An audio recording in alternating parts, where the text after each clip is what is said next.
People, what I'm about to tell you is a 100% true story. This will blow your mind. I want to know exactly what you would do in this situation. Let's say you were sitting at a red light, minding your business, jamming your music on a Saturday afternoon. You was about to go out to eat. You was dressed good, you was smelling good, you was feeling good, you was about to eat good, you was on top of the world. And while you was sitting at the red light, waiting on the red light to turn green, boom! Somebody hit you in the back of your car. You then took off your seatbelt and got out your car at the traffic light. You wanted to see exactly what happened, exactly what damage was done. So when you got out your vehicle, the person that hit you got out their vehicle also. Y'all was both looking at the damage together. Y'all both realized it was a crack in the bumper. It wasn't a lot of damage. So while y'all was both looking at your car at the traffic light, this man was very apologetic. He was very sorry. He said he made a horrible mistake. This man then looked at you and he was looking kind of sad. He told you he do not have a driver's license, and he said he cannot afford to go back to jail, and he said he get his license back in 2 months, and he said he have his kids. This man then told this woman he left his kids at home playing the video game while he went to the grocery store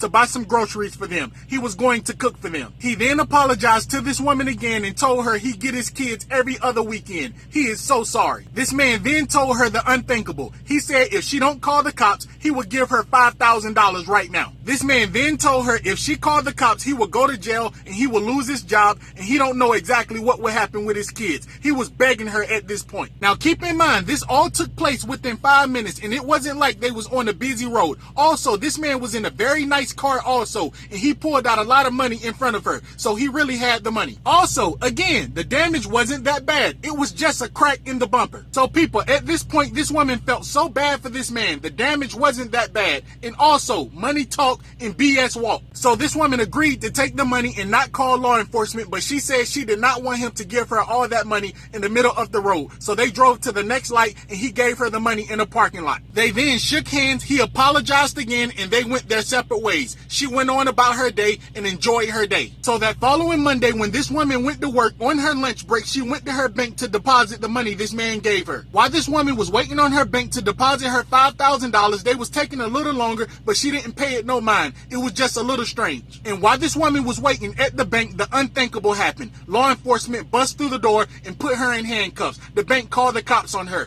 All the money was counterfeit. While this woman was in the backseat of the police car and she found out what she was being arrested for, law enforcement asked her where did she get the money. She lied at first and said she got it from a friend. The reason she lied because she was scared to tell law enforcement that someone hit her in the back of her car and they gave her money. She didn't know if that would be a crime or not, but she ended up telling law enforcement the truth. Law enforcement then asked her, did she know the man's name? She said no, she just gave them a good description of the guy. She also gave law enforcement a description of the car this man was driving, but they never found this man. So she went to jail for trying to deposit $5,000 of counterfeit money in her bank. So people, if that was you and you was in that situation and someone offered you $5,000 and you thought the money was real, what would you do in that situation if you felt sorry for this man? Would you call the cops and have this man arrested for driving with no license, or would you take a chance and take the $5,000 if you thought the money was real?